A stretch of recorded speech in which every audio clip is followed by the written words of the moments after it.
Is there non-Qur'anic revelation? Let me give you a clear answer.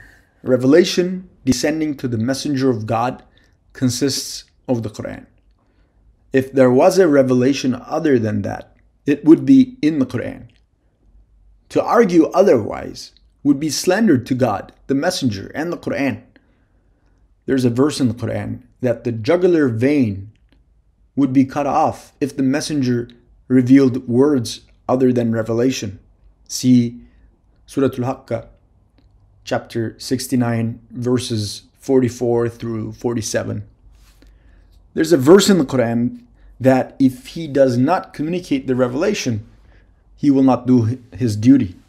See Surah al chapter 5, verse 67. There are verses in the Qur'an that insist that he persistently obeys what is revealed to him and does not obey anything else. Those who say that there is a revelation other than the Qur'an point towards the Hadith. The question is, Hadith is perception. That is to say, is it definite information or is it suspect? The answer is clear. The alliance of the members of the Hadith ideology say Hadith refers to suppositions. Well, if the phrase expresses supposition, what does that assumption contain? What does this assumption mean? The Qur'an clearly gives the answer. Assumption contains nothing from the truth. Surah al-Najm, chapter 53, verse 28. Therefore, religion is not an act of presumption, and religion is not a presumption. Where there is assumption, there is no faith. Where there's faith, there's no assumption.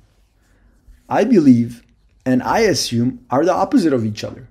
For this reason, the certainty and modification of the Hadith is determined by the Jarh, criticism, ta'dil, justification, and ulema, scholars.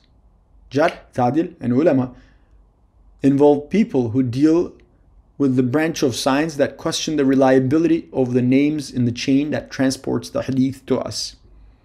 Will the result be determined by Jarh, ta'dil, and ulema to determine whether a word is revelation? So someone's going to say this is revelation, it's going to be revelation. This is such a grave dilemma. Moreover, is there a list in which the Jarh, ta'dil, and ulema are allied? We are confined with an area where one says it is reliable and the other says it is unreliable. And one says the transmitter is the dajjal and the other says the transmitter is reliable. So how will this happen? Is it up to their subjective opinion to determine whether a word is revelation?